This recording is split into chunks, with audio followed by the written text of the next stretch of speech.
హుజూర్ నగర్ నియోజకవర్గంలోని చింతలపాలెం మండలం బుగ్గమాతారం గ్రామంలో నిర్మాణంలో ఉన్న రాజీవ్ గాంధీ ఎత్తిపోతల పథకం పనులను రాష్ట్ర నీటిపారుదల పౌర సరఫరాల శాఖ మంత్రి కెప్టెన్ ఎన్ ఉత్తమ్ కుమార్ రెడ్డి శనివారం పరిశీలించారు. అనంతరం నిర్వహించిన సభలో మంత్రి ఉత్తమ్ రైతులను ఉద్దేశించి మాట్లాడారు. 394.10 కోట్ల రూపాయల పరిపాలన అనుమతులతో చేపట్టిన ఈ ప్రాజెక్టు పనులు ప్రస్తుతం 319.87 కోట్ల రూపాయల వ్యయంతో కొనసాగుతున్నాయని అధికారులు మంత్రికి వివరించారు. ఈ పథకం ద్వారా 14,100 ఎకరాలకు సాగునీరు అందించడమే లక్ష్యంగా ప్రభుత్వం పనిచేస్తోందని మంత్రి తెలిపారు. కృష్ణానది నుంచి 236 క్యూసెక్ల నీటిని 122 మీటర్ల ఎత్తుకు ఎత్తిపోసేలా అత్యాధునిక పంపింగ్ వ్యవస్థను ఏర్పాటు చేస్తున్నట్లు వెల్లడించారు.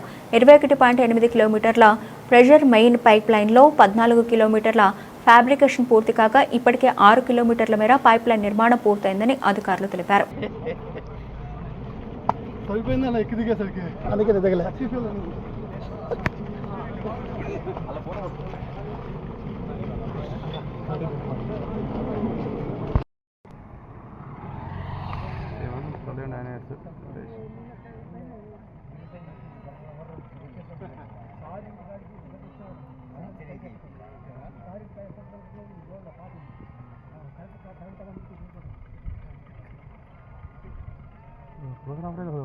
నెంబర్ తీసుకున్నాం.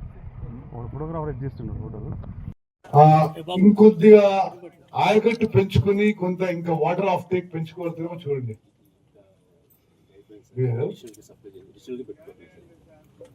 అంటే ఇదే ఇన్ఫ్రాస్ట్రక్చర్ వాడుకొని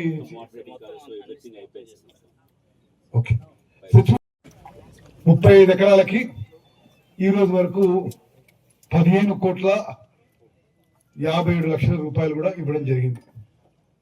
ఇప్పుడు శ్రీధరెడ్డి గారు ఎప్పటి వరకు లిఫ్ట్ పూర్తి చేస్తారు? హుజూర్ నగర్ మండలంలో మనకు ఆయకట్టు వస్తుంది. ఇది ముఖ్యంగా మనం ఎందుకు చేసామంటే చివరి ఆయకట్టులకు మనకు నీళ్లు రావడం ఉద్దేశంతో చేయడం జరిగింది.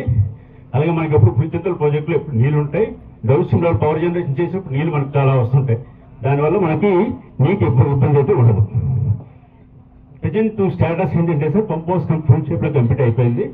సో రాఫ్ట్ కాంక్రీట్ ఎస్టాబ్లిష్ చేసి 1 లో చేస్తామని చెప్పేసి ఏజెన్సీ చెప్పారు సార్.